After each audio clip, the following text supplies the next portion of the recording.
Sud Radio, le 10h midi, mettez-vous d'accord, Valérie Expert. Avec vous sur Sud Radio, on est ensemble pour les débats. On a commencé, Caroline. Caroline Valentin, avocate au barreau de Paris. Virginie Leguet, journaliste, éditorialiste. Bonjour Virginie. Bonsoir. Bonjour Caroline. Jean-Luc Benamia, c'est avec nous, membre de la Ligue des droits de l'homme, ancien membre du CESE, Conseil économique, social et environnemental. Bonjour Jean-Luc. Bonjour à toutes et à tous. Alex Darmon, journaliste politique, youtubeur. Il y a marqué youtubeur à chaque fois, je corrige parce que c'est youtubeur, on a l'impression que vous faites des vidéos avec des pizzas. Oh, pas du tout, c'est une chaîne de débat politique qui s'appelle Les Indécis et qui est passionnante. Et donc nous allons commenter cette actualité. Mais nous avons notre grand jeu Sud Radio, avec notre gagnante, c'est Jess. Bonjour Jess. Bonjour à toute l'équipe de Sud Radio, heureuse d'avoir été sélectionnée. Eh ben, vous étiez le 13e appel, comme l'avait précisé Hélène Rollès. Donc on est ravis. Vous préparez Noël en ce moment, Jess ? Oui. Oui, bien sûr. Je pars dans le Gers, puisque j'habite à Tournefeuille. Je pars faire les petites crèches de Noël d'abord. Ah, écoutez, c'est très bien. Et vous allez fêter Noël en famille ? Oui, tout à fait, avec les membres de ma famille. Très bien. C'est extraordinaire. Eh ben, on est ravis. Alors, on va découvrir votre cadeau. Et alors, votre cadeau aujourd'hui, c'est un ballotin de chocolat fin chez Jeff de Bruges, des truffes moelleuses, 1 kilo de chocolat. Donc c'est pas mal, hein. Je pense que vous pourrez partager ça en famille. Et puis un livre Gueule de rugby. C'est un cadeau exceptionnel puisque c'est le 4e volet de la quadrilogie, avec Serge Blanco en couverture. Un très très beau livre. Vous savez qu'on est la radio du rugby. Vous savez à qui vous pouvez l'offrir? Vous allez peut-être le garder? Ah oui, tout à fait. J'ai une famille de rugby. Ah bah J'ai voilà. longtemps habité à côté du stade Ernest Vallon. Oui, effectivement, Toulouse. Et j'ai mon gendre qui sera vraiment très très heureux d'avoir ce joli livre. Et les chocolats, vous avez partagé ou vous les gardez? Alors moi, je vais en garder beaucoup pour moi. Je ne vous cache pas que je suis très gourmande. Et après, je ferai des petits cadeaux aux gens que j'aime. Eh ben, très bien. Très bien. Merci et passez de très bonnes fêtes, Jess. Et merci d'être fidèle à Sud Radio. Alors, au sommaire aujourd'hui, et sans transition, comme on dit, évidemment, le sujet aujourd'hui, c'est Emmanuel Macron qui hier a allumé une bougie de Hanouka à l'Élysée. Est-ce que c'est une erreur? En tout cas, visiblement, ça fait énormément réagir. Et ce matin, vous avez peut-être entendu le représentant du CRIF qui pour lui aussi, estimait que c'était une erreur. On va revenir, bref, on a beaucoup de sujets. On va commencer avec vos coups de cœur, vos coups de gueule. Virginie, c'est un coup de cœur pour un livre? Oui, un livre qui s'appelle La guerre de l'information de David Colomb, qui enseigne à Sciences Po et qui a beaucoup travaillé sur ces questions depuis très longtemps. Et c'est un livre épais, apparemment ardu, mais en fait plus facile à lire qu'on ne le pense et passionnant. Qu'est-ce que c'est que la guerre d'information? Alors lui, évidemment, il justifie ça de façon très simple en disant que c'est une guerre mondiale sans fumée, je reprends sa citation, et que l'arme informationnelle sert à diffuser des idées dont parfois on peut douter de la pertinence, de la justesse, et surtout des canaux par lesquels ces idées sont diffusées. Donc il explique tout ça, il explique depuis combien de temps ça dure, il explique quels sont les principaux pays qui se livrent à cette... Comment ça fonctionne, oui. Exactement. Et ce qui est très intéressant, c'est que nous, on peut se dire, tiens, quelle est la source, quelle n'est pas la source, quelle est cette idée, quelle n'est pas cette idée. Mais ce que nous, on fait peut-être, journalistes, si on le fait, et si on le fait tant mieux, d'autres ne le font pas. Et par exemple, aux États-Unis, il y a 7 millions de personnes qui pensent de bonne foi que la Terre est plate. Parce que c'est comme ça. Les informations sont diffusées, chacun regarde les informations qui le concernent, c'est ce qui s'appelle le biais de confirmation, et chacun a l'habitude de ne lire que ce qui le concerne et que ce qu'il pense. Donc il pense, 7 millions de personnes pensent réellement que la Terre est plate. Et des exemples comme ça, il y en a des milliers. Il y a des gens qui pensent que les scrutins sont truqués parce qu'il y a eu ces diffusions d'affirmations comme quoi les scrutins électoraux étaient truqués, et certains le pensent encore de bonne foi. Ouais. Et donc c'est un vrai problème, d'autant qu'on sait bien que pour qu'un pays tienne, il faut que tous, vous, moi, on soit d'accord sur un certain nombre de choses, des choses simples, des choses qu'on croyait évidentes. Or maintenant, on voit bien qu'il y a de moins en moins de choses évidentes, il y a de moins en moins d'informations sur lesquelles on peut se dire ça c'est sûr que c'est vrai, et que les gens eux-mêmes sont en proie à des doutes, à des interrogations. Donc c'est un vrai sujet. Je conseille à tout le monde. Pour tous ceux qui s'intéressent à l'information. Voilà, je conseille à tout le monde de lire son livre. Comment est-ce qu'on peut savoir ce qui est vrai, ce qui est faux? Comment est-ce qu'on peut trier le vrai du faux? Et comment est-ce qu'on peut ensemble vivre avec des idées claires et nettes sur ce qui est vrai, ce qui est faux? Et c'est vrai qu'on voit bien le processus de décomposition que ça peut entraîner dans une société quand ces choses-là ne sont pas posées. Ça s'appelle La guerre de l'information de David Colomb chez Talendier. Et c'est vrai que la guerre de l'information, elle a fait rage là récemment dans le conflit Israël-Palestine. Et puis c'était aussi au moment du Covid. Alors je ne sais pas si le professeur Raoult est très fatigué. Il a tweeté: je suis très heureux de faire partie de ce club des insultés. Il est d'une distinction inouïe, comprenant Philippe de Villiers, Cyril Hanouna, le plus écouté de nos animateurs, et Gérard Depardieu, le plus grand des acteurs de la langue française. Quand on a regardé le doc hier, se dire qu'on est... c'est plus que maladroit, là. C'est comme il est, quoi. Absolument. C'est de la provocation. Voilà, j'ai vu ça passer ce matin, ça m'a interpellé. Donc je voulais vous le faire partager. Alex Darmon, c'est un coup de gueule. Un coup de gueule rapide contre les supporters de football, pas contre la décision qui les concerne. Les supporters de clubs de football, certains clubs de football qui seront en déplacement ce week-end, après le drame qui s'est passé la semaine dernière à la Beaujoire à Nantes, où un supporter a été poignardé par un chauffeur VTC. L'histoire s'est déroulée samedi dernier. Le ministère de l'Intérieur a pris un arrêté pour interdire les supporters de certains clubs de football, 8 en l'occurrence, de se déplacer et d'aller assister à un match de foot. Moi, je trouve ça incroyable qu'on soit obligé d'en arriver là, en vrai. Ça dit quelque chose. On parle souvent de la violence dans la société, mais là, on parle de sport, on parle de foot, on parle de clubs de football comme le RC Lens, qui sont des passionnés. Et en l'occurrence, le RC Lens s'étonne de faire partie de cette liste-là, mais en fait, c'est tout le monde paye pour les conneries de certains, en fait, en gros.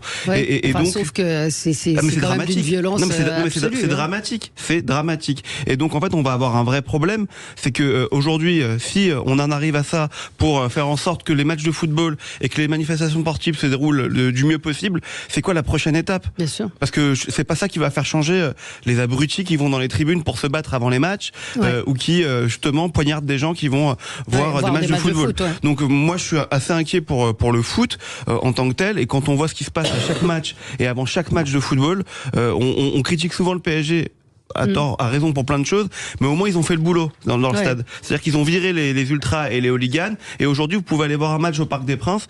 Il y avait eu un drame il y a quelques années lors d'un match de football de Coupe d'Europe entre le PSG et Tel Aviv, et là au moins ils ont fait le taf, ils ont viré les supporters qui posaient problème, et aujourd'hui quand vous allez au Parc des Princes avec vos enfants, il n'y a pas de problème. Aujourd'hui il faut que la majeure partie des clubs français et des directions de clubs français fassent le travail.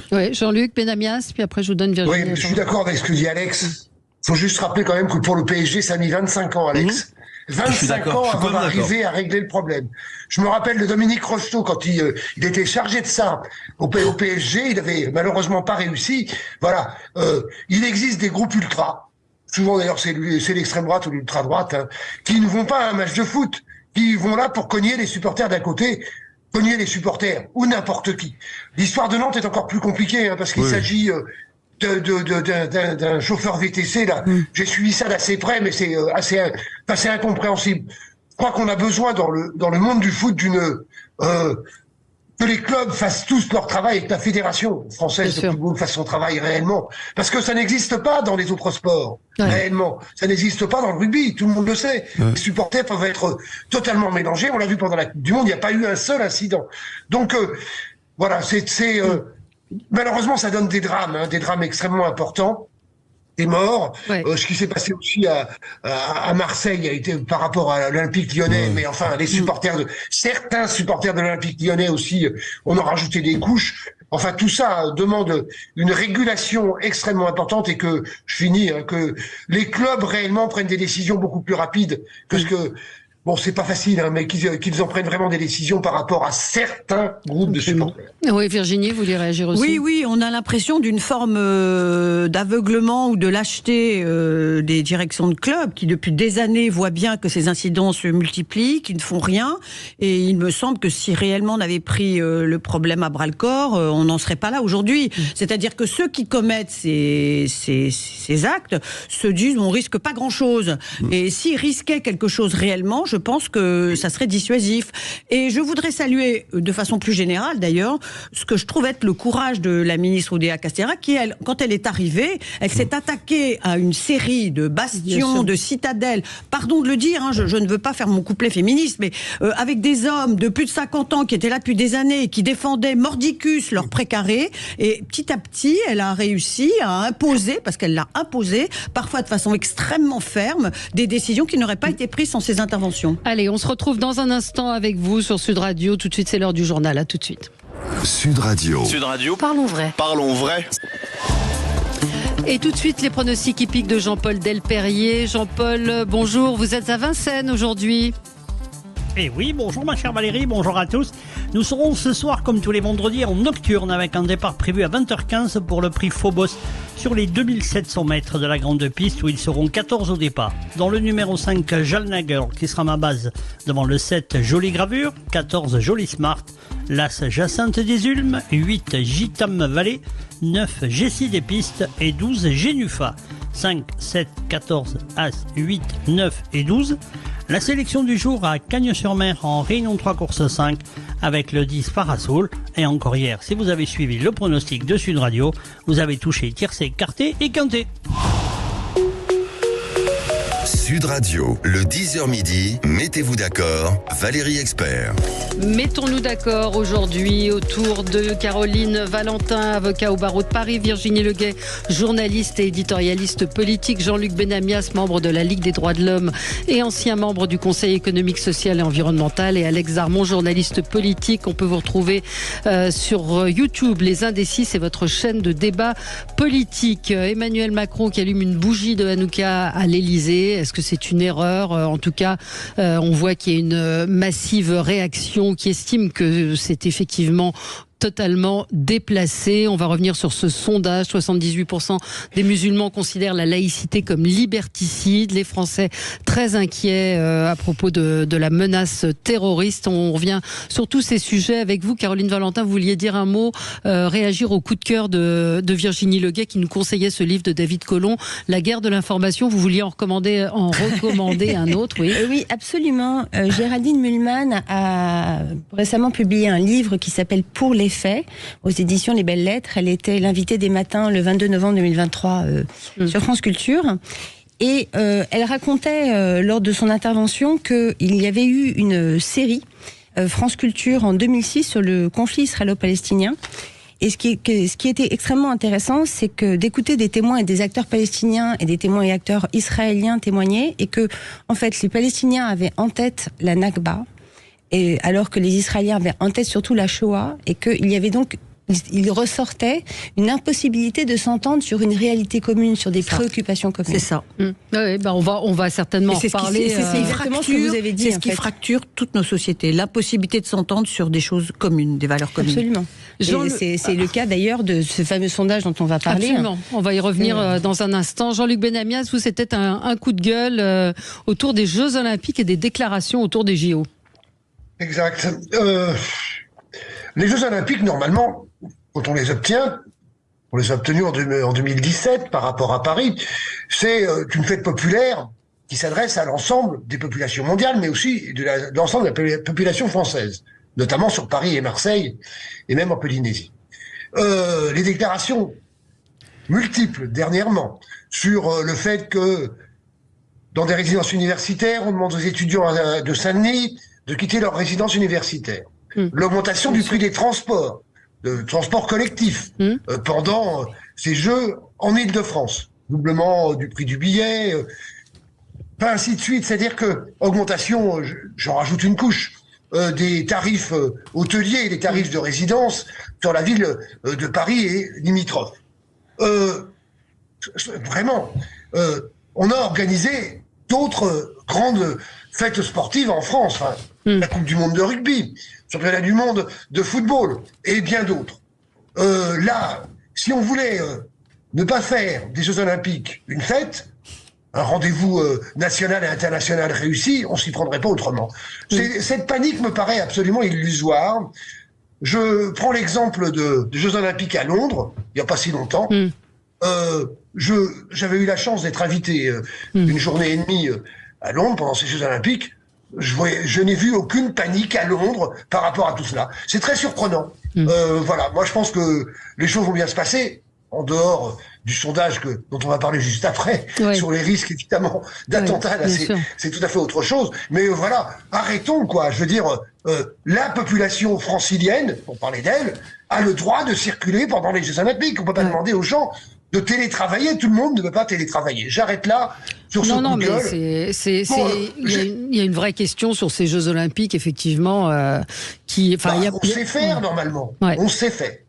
Oui, je voulais dire que à propos de la circulation dans les transports en commun, il est possible d'acheter tout de suite des tickets et d'en avoir d'avance pour les utiliser au moment des Jeux Olympiques. Et je ne suis pas son attachée de presse, surtout pas, mais j'ai entendu hier Valérie Pécresse dire il y a un pass liberté dont j'ignorais absolument l'existence, et ce pass liberté vous permet, si vous l'achetez maintenant, d'avoir des tickets d'utiliser vos tickets qui n'auront coûté à l'achat que 1 €. Donc il faut quand même pas non plus dire des choses inexactes. Il est possible d'anticiper pour tous ceux qui voudront aller sur les lieux pendant la période des Jeux Olympiques, et il leur sera possible, s'ils anticipent, de circuler au prix normal.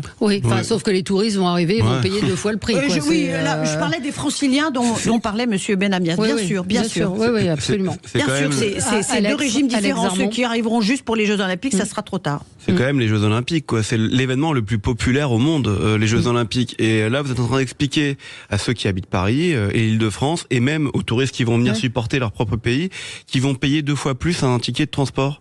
Enfin, c'est quand même incroyable, vraiment. Si prennent à la dernière minute, Caroline, non francilien, mais vous avez raison. Mais à tous les Français et aux supporters. Enfin, moi, j'aurais fait l'inverse. J'aurais gratuité dans les transports, pour tous les transports, pour que ça soit une fête pendant 1 mois, que tout le monde puisse se déplacer. Ceux qui veulent aller plus vite, ils prennent des taxis, et puis voilà, c'est réglé. Au moins, ça fera travailler aussi l'économie à ce moment-là. J'avoue que pour le moment, tout est raté dans cette organisation des Jeux Olympiques. Moi qui aime le sport, j'ai juste une envie, c'est de me barrer de Paris entre le 20 juillet et le 12 août pour ne pas avoir ce Paris en folie qui va exister. Vous allez voir que hier, quand vous avez l'inondation dans le métro à Châtelet, et que ça fout le bazar dans tout Paris. Pendant quasiment 3/4 de journée. Mais c'est incroyable. Et on est en train de nous dire qu'on va faire payer 2 fois le prix d'un ticket habituel. C'est incroyable, vraiment. Non, mais je vous rappelle que, alors pardon pour nos auditeurs qui habitent le sud-ouest, mais je vous rappelle qu'à Paris, on laisse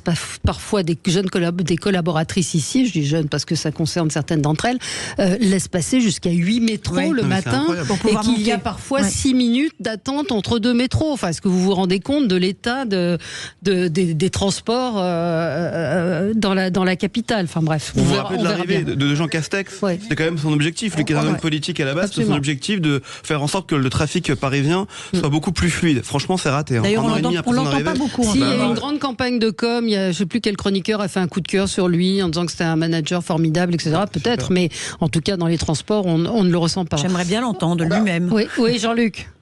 Je finis. On avait quand même 7 ans pour organiser tout ça. Je veux dire, je veux bien penser, c'est pas facile, que sur la rénovation des lignes de transport collectif, sur l'augmentation des lignes de transport collectif, vous ne pouvez pas être totalement à jour, mais 7 ans, c'est quand même assez long. Mais je crois qu'on a oublié de parler d'Anne Hidalgo, là, quand même. Ça dépend de la région. Anne Hidalgo n'est pas organisatrice des Jeux Olympiques. C'est le CIO qui organise les Jeux Olympiques et l'État français. Faut arrêter avec ça. Non, mais la mairie de Paris, beaucoup de choses à la mairie de Paris est aussi impliquée, doit d'ailleurs assister à des réunions sur les transports auxquels elle ne vient pas, ou auxquels elle arrive en retard et dont elle repart plus tôt. Le problème des transports, c'est aussi qu'elle empêche la circulation en voiture au-dessus, sans prévoir des capacités de transport en dessous, ou sans s'être mis en lien avec la région et l'État à cet égard. Et ce depuis des années. Donc, je veux dire, parlons de la catastrophe qu'est cette mer. Menteuse en plus. Faut arrêter avec ça. Toutes les villes du monde bloquent l'arrivée des voitures. toutes les villes du monde. Mais toutes les villes du monde peuvent participer avec des moyens de transport alternatifs mieux organisés, plus fréquents et toutes plus les villes du adaptés. monde n'ont pas plombé les comptes de leur ville. Toutes les villes du monde n'ont pas presque 100 fonctionnaires pour 50 habitants comme Paris. Elles sont aussi plutôt 1 pour 90 ou 1%. Je veux dire, on va arrêter. Allez, on se retrouve dans un instant avec vous. On va parler évidemment de Hanouka à l'Elysée. Puis il y aura votre coup de gueule, Caroline Valentin, tout de suite. Sud Radio. Sud Radio. Parlons vrai. Parlons vrai. Sud Radio. Parlons vrai. Posti sur boulanger.com. Sud Radio, le 10h midi, mettez-vous d'accord, Valérie Expert. Et on est ensemble pour commenter l'actualité, en particulier donc cette polémique autour de la bougie d'Hanouka, la lumière allumée hier à l'Elysée. Est-ce que la laïcité a été n'est pas respectée, et puis ce geste qui est condamné quand même par un certain nombre, un grand nombre de personnes, et en particulier le président du CRIF qui était ce matin chez Jean-Jacques Bourdin. On va en reparler. Caroline Valentin, votre coup de gueule. Oui. Non, je vous ai pas oublié. Non, il n'y a pas de problème. Mais, on part un peu loin de la laïcité, quoique. Mon coup de gueule concerne le nouveau parcours du musée d'histoire de Lyon, dont la réorganisation a commencé en 2019 et qui représente quand même un budget annuel d'environ 3 millions d'euros. Et qui est une énorme farce, qui a fait l'objet d'ailleurs, cette réorganisation, d'un article très intéressant dans le Figaro, caricatural, ultra-politisé, le grand n'importe quoi du nouveau musée d'histoire de Lyon. Donc cette réorganisation a été pensée grâce à l'apport d'expertes et de témoins et témoines. Vous êtes témoine? Oui, témoine, bien sûr. Et le tout en écriture inclusive, où l'histoire n'a plus vraiment sa place. D'ailleurs, l'aspect chronologique a complètement été écarté au profit d'une histoire qui est racontée à travers 4 personnages, donc 3 femmes, et Saïd, un ancien ouvrier qui est devenu travailleur social. Ce qui n'a... On ne comprend pas d'où ça vient. La partie sur les canuts, il y a une absence quasi totale de référence aux ouvriers masculins blancs. Les canuts, c'était des ouvriers qui travaillaient sur les soieries. C'est des gens qui ont animé, habité dans le quartier de la Croix-Rousse. C'est un élément important, extrêmement important même de l'histoire de Lyon. Ils ont fait énormément de révoltes sociales. Les canuts travaillaient énormément. Et puis, les propriétaires des soieries ont voulu fréquemment baisser leur salaire. Et donc, ils se sont révoltés. Bon, là, on ne trouvera rien de tellement sur ces canuts, ou alors on aura l'impression qu'ils étaient tous soit des femmes, soit des maghrébins. Or, il n'y avait pas de maghrébins en France tellement à cette époque-là. Et il y a également une nouvelle partie qui vient d'être révélée au public et qui porte sur ce que le musée appelle les engagements des Lyonnais. Donc on trouve sur les murs et dans les vitrines des nuages de mots, tous à peu près synonymes de rébellion, des pancartes féministes. On ne nous parle pas tellement de la basilique de Fourvière, mais... Donc vous voulez dire que c'est un musée qui ne nous apprend rien sur Lyon, ou qui nous donne de Lyon une histoire, une vision gauchiste délirante, qui n'a plus rien à voir avec la réalité. Le tout, mesdames et messieurs, aux frais du contribuable, puisque bien sûr l'État participe à cette mascarade. C'est inacceptable. On n'a pas voté pour ça, pardon. Alors, on va reparler de la laïcité dans un instant. Donc hier soir, Emmanuel Macron recevait le grand rabbin de France, Haïm Korchia, et c'était la Hanouka, qui est une... on dit que ce n'est pas une fête juive, c'est une fête juive. Il y a des auditeurs qui disent c'est quoi Hanouka?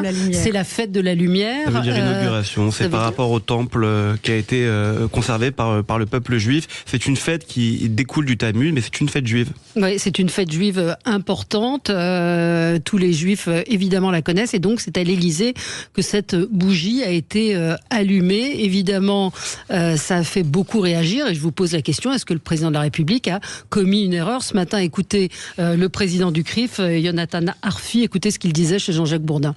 Donc, fête religieuse à l'Élysée, palais présidentiel, dans une république laïque, c'est une faute? L'invitation ne portait pas sur...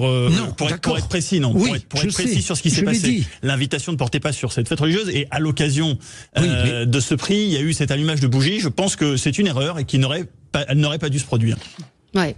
Comment vous réagissez, Virginie? Erreur politique. Pourquoi il a fait ça? La question se pose souvent avec Emmanuel Macron. Pourquoi il fait une chose le lundi, une autre le mardi, et une troisième le mercredi? Donc et ainsi là, il de voulait suite. rattraper quoi? Le fait qu'il n'était pas allé à la marche pour la lutte contre l'antisémitisme? Il n'a pas été à la manifestation contre l'antisémitisme le 12 novembre. En revanche, il est allé assister à une messe papale à Marseille. On peut s'interroger aussi là-dessus. Et quand on voit, et là je reviens à mon propos sur la guerre de l'information, Emmanuel Macron, il est vraiment le virtuose pour diffuser des informations totalement contradictoires. Alors, moi, je pose une question très simple. Que pense Emmanuel Macron de la laïcité? Quelle est sa conception de la laïcité? Franchement, il est au pouvoir depuis 2017. Je n'ai jamais compris. Je ne le comprends pas. Je ne sais même pas s'il en a une. Je ne sais même pas s'il a ce qu'appellent les sociologues un corpus idéologique solide. Et en tout cas, je trouve que par les temps qui courent, où réellement le pays est morcelé, fracturé, et où chacun est prêt à défendre son précaré au détriment peut-être du précaré du voisin, le chef de l'État aurait gagné à avoir une vision beaucoup plus claire et stricte de la laïcité. Je rappelle que samedi, c'est l'anniversaire de la loi de 1905 sur la séparation de l'Église et de l'État. Petite correction, vous avez dit, je crois, qu'il a allumé la bougie. Non, il ne l'a pas allumée. Elle était allumée, mais il l'a laissée allumer et ça s'est passé à l'Élysée, ce qui là est un lieu où franchement, on doit être vigilant sur les symboles et l'utilisation des symboles. Alors, juste précision, Gérald Darmanin, ce matin sur France Info, a dit le président de la République est un défenseur des religions. Il les respecte toutes en tant que chef de l'État. Il n'y a nulle violation de la laïcité. C'est également, je vous résume, un soutien à la lutte contre l'antisémitisme. Donc ça veut dire j'ai envie de dire blablabla et blablabla. Oui, ça veut dire qu'on va faire la rupture du jeûne à l'Élysée. Ça veut dire qu'on va célébrer Noël ou Pâques. Ça veut dire, des auditeurs me disent, mais on interdit les crèches dans les mairies. C'est incompréhensible. Non, c'est compliqué en fait. Vous pouvez pas. Alex Armand. Vous pouvez pas défendre le fait qu'il faille lutter contre le port de l'abaya dans les établissements scolaires en septembre pour protéger la laïcité en France. Et au mois de décembre, allumer une bougie de Hanouka à l'Élysée. Le problème dans cette histoire, c'est pas tant que la bougie de Hanouka soit allumée. Ça, c'est une croyance. Chacun fait comme il veut. Et puis, il faut pas être hypocrite. Des élus de la République qui ont assisté à des allumages de bougies de Hanouka sur leur place de mairie ou dans des synagogues. Mais c'est différent. Arrivé. Oui, c'est différent. C'est arrivé. Là, en la fait, question, c'est l'Élysée. Le problème aujourd'hui, c'est qu'on touche à un lieu de la République. On touche à l'Élysée, au palais de l'Élysée. Quand je dis on touche, c'est-à-dire qu'on fait l'allumage de cette Hanoukia à l'Élysée. Quand vous avez la galette des rois, par exemple, au mois de janvier, dans la galette des rois, vous n'avez pas de fèves. Parce que on fait la différence entre la République et la galette des rois, donc qui est signe de monarchie. La France n'est pas une monarchie, ce n'est pas attaché à la religion chrétienne, donc on fait une galette des rois pour passer un moment sympathique et voilà, on met pas de fèves. Là, hier soir, le problème, c'est que le président du CRIF le dit très bien, c'est dans le contexte. On remet un prix au président de la République qui est le prix Lord Jacowitz, qui est remis à des gens, à des responsables européens qui luttent contre l'antisémitisme. Manuel Valls l'avait reçu dans le passé. Et aujourd'hui, c'est vrai que Emmanuel Macron fait le maximum. Alors peut-être pas assez, mais en tout cas, il essaie de faire le maximum de choses pour lutter contre l'antisémitisme. Avec malheureusement, attendez, laissez-moi finir. Je dis, il fait le maximum avec malheureusement 1518 actes antisémites, ce sont les derniers chiffres qui explosent et donc on voit que ça ne marche pas, mais en tout cas il essaye de faire il essaye de faire le maximum. Mais quoi avec nous sommes curieux en donnant des chiffres, en renforçant le lieu de culte, en renforçant les lieux de culte, en renforçant les lieux de culte et les écoles juives, en mettant un maximum de policiers. Je peux vous dire, non mais attendez, mais vous voulez qu'ils fassent quoi d'autre? Proposition, je vous dis la parole, les mots, la parole. Et donc j'y viens. Il n'a pas été un discours clair. Il n'a pas été à la marche contre l'antisémitisme. Je sais plus la date. Le 12 novembre dernier. Et donc, pour rattraper cette erreur, c'est une erreur, il décide maintenant de envoyer un message fort à la communauté juive. Et c'est une erreur. Effectivement, c'est une erreur. Je me demande même s'il n'a pas été piégé sur cette bougie de Hanouka allumée, alors qu'à la base c'était un prix qu'il devait recevoir. C'est une erreur et je sais pas comment maintenant il va pouvoir justifier cela. Mais vous le disiez très bien, il a jamais été à l'aise avec ce concept de laïcité. La semaine dernière, il était dans une église à faire un discours pour l'ancien maire de Lyon pour lui rendre hommage. Là aussi, on peut se demander ce que c'était sa place. Je pense pas pareil. Donc, et le discours des Bernardins aussi. Et le discours des Bernardins, effectivement, qui était lors de son premier mandat, qui était aussi très dérangeant. Donc hier, en fait, il y a une nouvelle étape qui a été franchie. Je pense que c'est effectivement une erreur politique claire. Ouais, alors c'est Raïm Korsia, le grand rabbin, qui a allumé cette bougie. Et Raïm Korsia n'est pas le gardien de la laïcité en France, hein, c'est Emmanuel. C'est pas alors, Caroline, et puis après Jean-Luc Benamias sur ce sujet. Alors, Caroline Valentin. 2 points. D'abord, je voulais quand même souligner que le général de Gaulle, qui était un chrétien fervent, qui disait que la République est laïque, mais la France est chrétienne, n'a jamais commis de telles entorses à la laïcité. Il y avait une chapelle à l'Élysée dont il n'utilisait qu'à titre privé. Quand il allait à une messe en tant que chef de l'État, il ne communiait pas. Donc même lui, beaucoup plus croyant que Macron probablement, savait ce qu'il en était. Oui, sur ce qui s'est passé hier à l'Élysée. C'est une entorse à la laïcité, bien sûr. En plus, ça arrive, c'est un télescopage avec ce sondage dont on va parler dans quelques minutes, qui montre que finalement, une grande partie des musulmans refusent la laïcité, ne la comprennent pas. Et donc, effectivement, cet exemple qui doit venir d'en haut, en tout cas sur les rapports entre l'État et les religions, manifestement, Macron n'y comprend rien. Et donc, c'est symboliquement, ça reste symbolique, hein, ça reste quelque chose de symbolique. Mais le symbole est très fort en politique, c'est très important, le symbole, respecter les symboles, s'en tenir à une ligne propre, si je puis me permettre cette expression. Je suis d'accord. Mais bon, il y a des choses plus concrètes qui sont encore plus graves, notamment, vous disiez, est-ce que Macron fait tout ce qu'il peut pour lutter contre l'antisémitisme ? Non. Et ça fait longtemps que ça dure. Hein. Ce problème de l'antisémitisme en France, il a d'abord été identifié dans les territoires perdus de la République, qui est un témoignage de professeur supervisé par Georges Bensoussan. Nous sommes en 2002. Qu'est-ce qui se passe ensuite ? Et je pense que c'est important de le dire. Le ministre de l'Éducation de l'époque, qui était Fillon, commande un rapport à Jean-Pierre Aubin, ministre, qui était inspecteur de l'Éducation nationale, pensant que le rapport allait contredire les résultats des territoires perdus de la République. Non seulement ça ne les contredit pas, mais il présente une image de la laïcité et du rejet de la laïcité et de l'antisémitisme parmi les élèves qui est plus grave que celle qui était présentée par Georges Bensoussan. D'ailleurs, ce rapport, Fillon a voulu l'enterrer, mais c'est les syndicats qui lui ont forcé à en parler. Puis c'est ressorti, ce truc-là, en 2012, au moment de Mohamed Merah. 20 ans après. 10 ans après. Parce que Mohamed Merah, en 2002, il avait 10 ans, voyez. Et que entre 2002 et 2012, rien ne s'est passé. Mais entre 2012 et 2023, rien ne s'est passé non plus. Non, mais quand je vous dis, ne prenez pas ombrage, quand je vous dis que Emmanuel Macron fait le maximum, aujourd'hui, quand vous interdisez des manifestations pro-palestiniennes où vous savez qu'il peut y avoir des slogans antisémites, pour moi, c'est un acte important. Et il le fait contre tous les gens qui disent mais c'est liberticide. Donc il fait le maximum, je pense, à mon sens, et je ne sais pas s'il peut faire beaucoup plus. Jean-Luc Benamias, dans un instant, petite pause et on se retrouve avec vous. Sud Radio, le 10h midi, mettez-vous d'accord, Valérie Expert. Sud Radio, le 10h midi, mettez-vous d'accord, Valérie Expert. Et on est ensemble avec vous jusqu'à midi. Jean-Luc Benamias, on ne vous a pas entendu. Je voudrais vous lire le tweet de Lucas Jakubowicz qui vient régulièrement ici. Il dit « Je ne sais pas ce qui a pris à Emmanuel Macron d'allumer une bougie pour Hanouka à l'Élysée. Les laïcs se cabrent, c'est normal. Les juifs ne comprennent pas. Surtout quand on ne marche pas contre l'antisémitisme. Et les complotistes antisémites ont du carburant. Fiasco total de com. » Jean-Luc, vous partagez les commentaires qui ont été faits ? Je partage les commentaires de Lucas que vous venez de citer. Bon, on comprend rien à ce que fait le président de la République. La déclaration du président du CRIF est extrêmement claire. Il s'aperçoit bien du danger que ça porte de prendre ce genre d'initiative. L'initiative prise par Emmanuel Macron. Clairement, la loi 1905, pour moi, elle répond à l'ensemble, dans la séparation des églises et de l'État, à l'ensemble des religions existantes. Séparation des églises et de l'État. Donner ce genre de signe, c'est complètement contradictoire. Mais c'est pas... Avec Emmanuel Macron, régulièrement, quelle que soit l'initiative qu'il prend dans absolument 3-4 initiatives par jour, alors il sature l'espace médiatique. Je ne sais pas si ça peut servir à quelque chose, mais voilà, une erreur de plus dans l'incompréhension complète de ce qu'il veut définir et de ce qu'il veut faire. Et là, ça touche à une période extrêmement délicate dans laquelle nous vivons par rapport à ce conflit israélo-palestinien extrêmement grave qui concerne de nombreuses populations.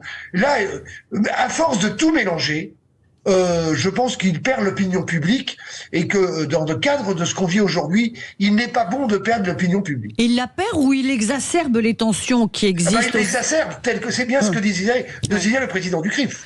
Enfin, le risque, quand on regardait ce que disait le président du CRIF, qui vient de dire, c'est ce risque. Il est, ce sont des gens qui sont le président du CRIF ou les présidents des différentes formations plus ou moins religieuses, mais le président du CRIF n'est pas religieux, voit bien les dangers de tensions permanentes qui existent dans le pays. Ouais. Et à ce niveau-là, c'est en rajouter. Alors, le problème, en fait, c'est que c'est une illustration parmi d'autres, et il y en a aussi une sur la manière dont il gère aujourd'hui la position diplomatique de la France dans le conflit israélo-palestinien. Mais c'est un exemple qu'on en a depuis le début de son premier mandat, c'est qu'il n'a pas d'idée de la France. De Gaulle disait la France a une vocation idéale. Lui, on ne connaît pas sa vision de la France. Et à chaque fois, il fait des lois, il fait des déclarations qui se contredisant les unes les autres, empêchent la bonne application finalement de toutes les mesures qu'il a prises avant. Parce que une mesure, c'est pas simplement une mesure, c'est pas simplement un texte. C'est aussi c'est l'intention qu'on avait derrière. Et l'intention qu'on a derrière un texte dicte son application, y compris même sur un plan juridique. Si on n'y comprend rien, si on ne sait pas ce que le président veut faire, même les textes qui ont été votés perdent de leur force opérationnelle, je dirais. Mais alors, je vais vous lire le tweet de Sandrine Rousseau. On peut prendre la bougie de Hanouka, qu'elle écrit H2N-OU2CA. On peut prendre la bougie de Hanouka comme une maladresse pas grave, mais après le psychodrame de l'abaya, cela participe du trouble et du ressentiment islamophobe. Et c'est cela le sujet important. Réponse d'une journaliste, Ala Oukili, qui lui dit « Mais comment une entorse à la laïcité par le grand rabbin de France et le président de la République participe-t-elle au ressentiment islamophobe ?» Et une bonne fois pour toutes, lutter contre l'abaya n'a rien à voir avec l'islamophobie et tout à voir avec le féminisme. Mais c'est vrai que beaucoup de gens vont l'interpréter comme cela. Et c'est ce que disait Lucas Jakubowicz, c'est-à-dire du carburant pour tous ceux qui, pour tous les antisémites. Beaucoup de gens l'interprètent comme cela, et la NUPES, par Sandrine Rousseau, surfe à nouveau là-dessus. En fait, plus l'islamophobie, le sentiment d'islamophobie augmente, plus ils ont la sensation qu'ils vont engranger des voix.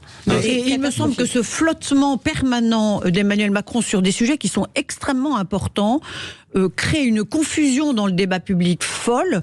Et j'ai un exemple qui me vient en tête immédiatement. Même sa façon de nommer les ministres. Comment peut-on penser qu'on nomme Jean-Michel Blanquer, puis Pape Ndiaye, puis Gabriel Attal? Quelle est la logique? Qu'est-ce qu'on veut faire de l'éducation nationale? On veut faire une chose, une autre, une troisième, une quatrième.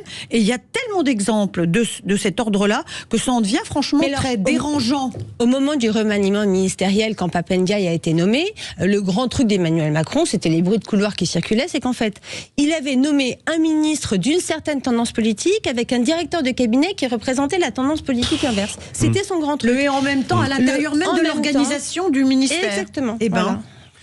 Non, mais ce qui est intéressant en fait, ce qui est dommage dans cet événement d'hier soir, qui est à la base, encore une fois, une remise de prix, c'est que tout est balayé, tout le reste est balayé. C'était effectivement, recevoir des responsables religieux à l'Élysée sans faire un acte religieux aurait peut-être été le bon mouvement, parce que vous envoyez un bon signal à la communauté juive française pour leur dire que vous êtes à leur côté pour lutter contre l'antisémitisme. Il avait même annoncé hier soir que dans les semaines qui venaient, il allait arrêter une date pour les morts en Israël, les morts franco-israéliens en Israël, pour leur rendre un hommage. Et c'est vrai que ce matin, tout ça est balayé parce que la laïcité, et c'est important de le répéter et de le dire, la laïcité est un principe très important en France et il prend le dessus sur tout le reste. Alors, nous pouvons être fiers d'ailleurs, nous, bien sûr. parce que nous sommes un des seuls à avoir ce principe-là. Caroline Valentin. Deux choses que je voudrais dire à cet égard. Premièrement, la lutte contre l'antisémitisme ne concerne pas que les juifs. Ça concerne aussi la définition... C'est les premières victimes, Caroline. Absolument. Voilà. Je ne dis pas le contraire, je sais. Mais d'ailleurs, je sais, il est consternant qu'en France, horrible et consternant et tragique et honteux, que des enfants qui vont dans des écoles juives rentrent dans leur école qui sont gardés par des policiers, que les croyants juifs, les fidèles juifs aillent à la synagogue et rentrent dans des synagogues qui sont systématiquement gardées par des policiers. C'est monstrueux. Mais comme je l'expliquais plus tôt, c'est un phénomène qui date depuis longtemps et qui malheureusement, dont l'État n'a pas forcément pris la mesure. Mais surtout, ce qui est très important, vraiment, l'antisémitisme, le dégoût de l'antisémitisme, ça participe à la définition qu'ont les Français d'eux-mêmes. Il y avait une très intéressante, très importante réponse d'un sondage Fondapol de janvier 2022. La Fondapol fait tous les ans une sorte de sondage sur l'antisémitisme avec l'American Jewish Committee.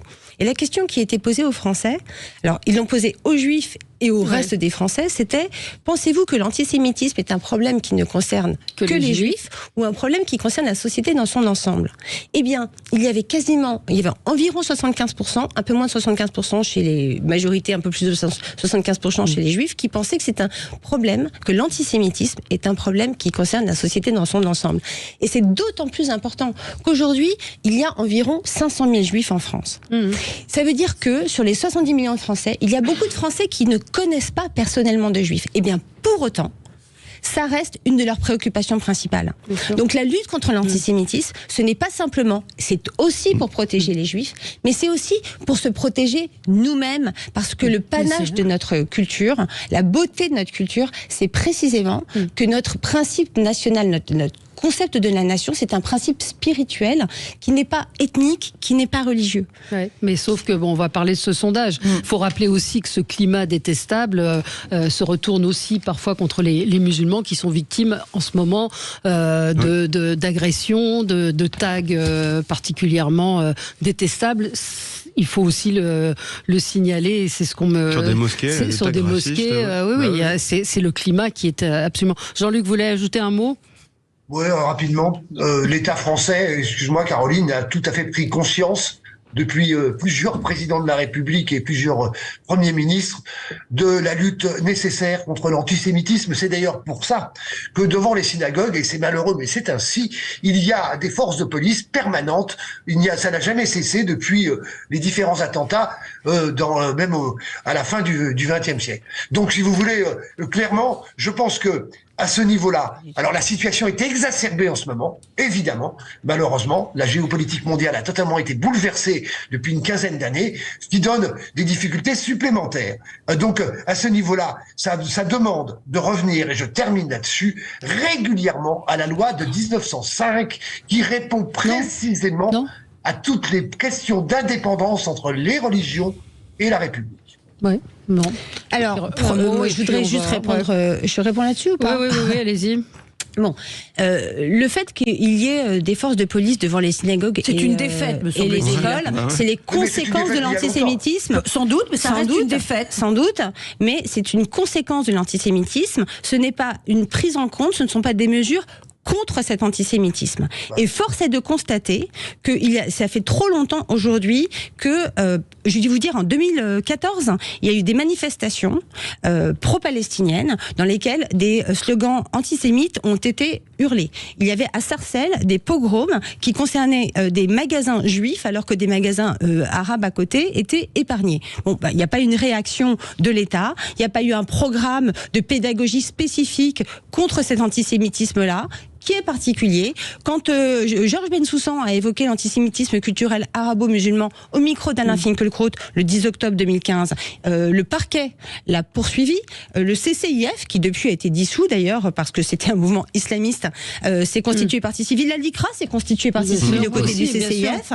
Il a gagné son procès devant le tribunal correctionnel, il a gagné en appel, il a gagné en cassation. Alors on a eu beaucoup de mal quand même à évoquer cet antisémitisme culturel arabo-musulman qui pourtant explose aujourd'hui à la faveur de cette nouvelle guerre dans le conflit israélo-palestinien. Mais rappelez-vous qu'en 2000, il y avait la seconde intifada et que le nombre d'actes antisémites avait été multiplié par 9. Donc ce n'est pas prendre la mesure du problème antisémite en France. Pardon, Jean-Louis Benamias, pas du tout.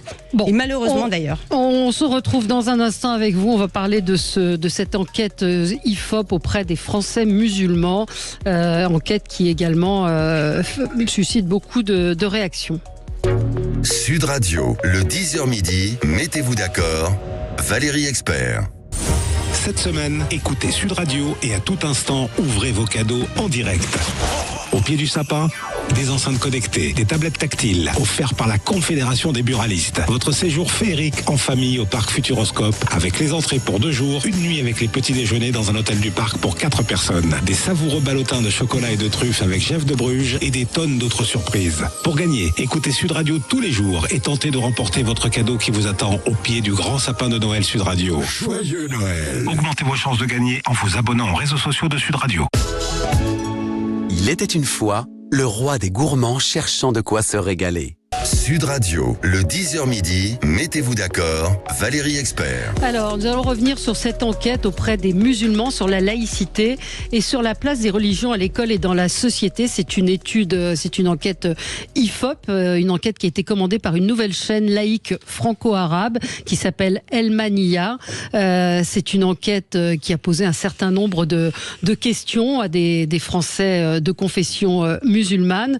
Ce qui en ressort est assez... alors, est-ce que c'est étonnant ou pas, je ne sais pas, mais en tout cas, dans un contexte, donc sur l'abaya par exemple, ils estiment majoritairement à 78% que c'est discriminatoire envers les musulmans. Ils estiment que c'est tout à fait normal que des jeunes filles n'aillent pas à des cours de natation. Il y a un certain nombre d'autres éléments qui sont que je vais vous citer si je retrouve mon petit papier. Peut-être, pardon, Caroline, vous les avez. Allez-y, donnez-les-nous si vous les avez. Je cherche mon... Il y a des questions très importantes, des réponses très importantes sur l'importance de la religion dans les différents aspects de la vie. Notamment les musulmans. Alors, la proportion de personnes pour qui la religion a de l'importance dans les choix alimentaires, c'est 19% pour l'ensemble des Français, c'est 85% pour les musulmans. La proportion de personnes pour qui la religion a de l'importance dans votre vie intime et personnelle, c'est 31% pour les Français, 79% pour les musulmans. Il y a des réponses qui sont très inquiétantes. 16% des musulmans ne condamnent pas totalement l'auteur de l'assassinat de Dominique Bernard. Oui, et 30 parmi ceux qui sont scolarisés. Oui, absolument. 31. Et 72, donc ça je l'ai donné, 78% des musulmans estiment que la laïcité est discriminatoire envers leur religion, envers les musulmans. Et 50% sont pour que les élèves n'assistent pas aux cours si le contenu heurte leurs convictions religieuses. Exactement. Et il y a le créationnisme aussi. Une réponse extraordinaire sur le créationnisme. Alors, expliquez ce que c'est que le créationnisme. Alors, en fait, grosso modo, soit il y a d'un côté ceux qui pensent que le monde a été créé par le Big Bang, que l'homme vient du singe, c'est Darwin. Et puis de l'autre, ceux qui pensent que Dieu a fait le monde, la rivière, le soleil, les animaux, l'homme, etc. Mais la culture... Donc il y a la science et la religion. Oui, la religion musulmane est très... aujourd'hui, est très, très forte aussi, et peut-être aujourd'hui une des rares religions où il y a autant d'adhésion. Et d'adhésion, oui. Le bouddhisme aussi. Non, alors en fait, les théories religieuses sur la création du monde sont les mêmes chez les musulmans, chez les catholiques ou chez les juifs. La différence, et c'est dans ces sondages qui nous la donnent, c'est que 76% des musulmans pensent que la doctrine religieuse est juste et en fait est leur science, est scientifique, alors que les autres religions c'est 22%. Ouais. Un commentaire, Jean-Luc? Un commentaire sur les religions. Les religions, il y a de nombreuses religions qui progressent de manière absolument formidable, formidable entre guillemets, mais qui progressent de manière extrêmement forte. Il ne nous a pas échappé que dans le milieu évangéliste ou des évangéliques, il existe de nombreuses sectes, on va dire ça entre guillemets, qui prolifèrent et qui existent notamment de manière très forte aux États-Unis et en Amérique latine, mais pas uniquement. Donc il n'y a pas que la religion musulmane qui a des dizaines de milliards, des milliards d'adeptes. Enfin, soyons sérieux par rapport à ça. C'est pas ce que je disais. C'était le comportement qui est changé à cause de la religion ou en raison de la religion s'applique aujourd'hui plus particulièrement aux musulmans. Quand on voit que 80... En France, sans doute, je vous parle de la France. Il nous reste un travail absolument énorme dans les communautés musulmanes, dans la communauté musulmane, pour arriver à dire et à exprimer ce que je dis depuis le début de l'émission sur ce qu'est la loi de 1905 en France de la séparation des églises et de l'État. On voit bien dans ce sondage l'énorme boulot que nous avons à faire, que la République laïque française a à faire par rapport à tout cela. Vous avez je me suis mal exprimé. En fait, c'est dans le sondage le degré le degré de religiosité des musulmans est 3 fois plus élevé que chez les adeptes des autres confessions. C'est ce que je voulais dire. 66% des Français musulmans se disent croyants et religieux, contre à peine 18% en moyenne chez l'ensemble des Français des autres religions. C'était le sens que j'ai mal exprimé. Alex Darmon. Ce sondage, il est extrêmement important et il dit beaucoup de choses. Vous savez que les musulmans de France veuillent pratiquer leur culte. Ils ont le droit de le faire. Enfin, je veux dire, et qu'ils soient une majorité dans la communauté musulmane, je veux dire, encore une fois, ça les regarde. La religion, la pratique de la religion est privée et il ne faut pas qu'elle empiètre sur l'espace public. Ça, c'est un premier point. Quand ça empiète sur l'espace public, comme ça arrive souvent, concernant cette religion, c'est un problème. Et c'est là où il faut qu'on le traite. Et le problème, c'est qu'on a essayé de le traiter plusieurs fois. On a essayé d'intégrer cette religion, l'islam, en créant un islam de France, en 2003 avec Nicolas Sarkozy, en 2015 avec Bernard Cazeneuve, et en fait, on n'a pas réussi à le faire. Et pourquoi on n'a pas réussi à le faire? Parce que cet islam de France n'est pas structuré. Parce que quand on parle de laïcité hier soir, à l'Élysée, qui a Hanouka, et que ce matin, vous avez le président du CRIF, Yohann Arfi, qui dit que c'est une erreur, au moins il prend position, il dit qu'on touche à la laïcité, et ben il faut reconnaître que les présidents, les recteurs de mosquées du CFCM, de la grande mosquée de Paris, ne prennent pas position aussi fortement. Et ça vient souvent d'en haut, en fait. Le fait qu'aujourd'hui on laisse passer beaucoup de choses dans cette communauté, qu'on pense que on peut affirmer son culte, sa religion librement. Or la France, ce n'est pas ça. La France, c'est un État laïque où les religieux, que ce soit juifs, musulmans, chrétiens, doivent pratiquer leur culte à la maison. Et c'est aussi ça le problème. C'est pas tant qu'il y ait une majorité qui soit religieux, croyants, qui pratiquent leur religion. Non, c'est à partir du moment où ça empiète dans la société. Le sondage là, en fait, montre que l'idée de la religion que se font ces religions en question, c'est une vision islamiste de la religion musulmane. Il faut vraiment comprendre. Il faut par exemple lire le livre de Bernard Rougier, qui est un professeur de sociologie, qui connaît très bien l'islam, qui est arabophone, qui a passé 6 ans d'ailleurs dans des camps du Sud-Liban à apprendre le français à des réfugiés palestiniens. Et qui parle du développement de l'islamisme dans les territoires et de la manière dont on se parle. Et c'est quoi l'islamisme?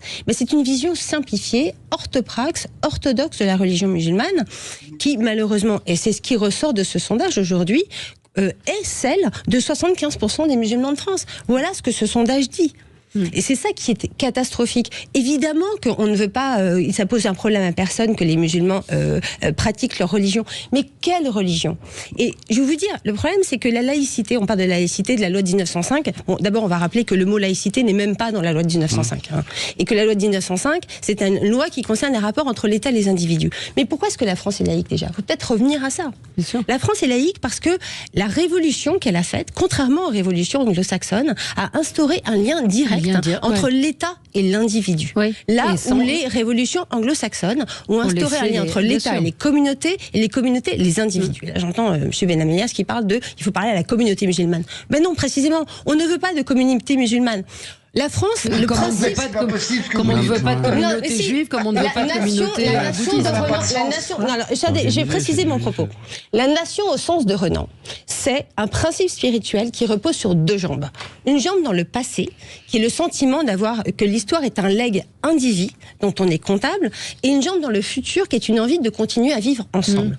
Sur cette base, le sentiment communautaire n'a jamais posé de problème à personne. Il y a plein de gens qui sont arrivés en France, qui se sont installés en France, qui étaient italiens, qui étaient polonais, qui étaient chinois, qui étaient maghrébins, qui étaient sénégalais ou que sais-je encore, qui cuisinaient leur poulet à la sénégalaise, qui faisaient des fêtes traditionnelles sénégalaises. Mais quand ils étaient dans l'espace public, ils avaient des préoccupations qui étaient touchées à la retraite, à la sécurité sociale, au président de la France, au transport, qui étaient des préoccupations communes et dont ils discutaient de manière commune.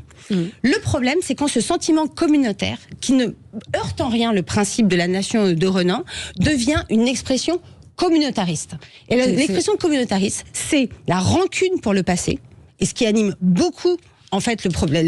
Il faut relier ce sondage au problème algérien, naturellement, et une méfiance pour l'avenir, parce que cette rancune pour le passé, considérer l'histoire.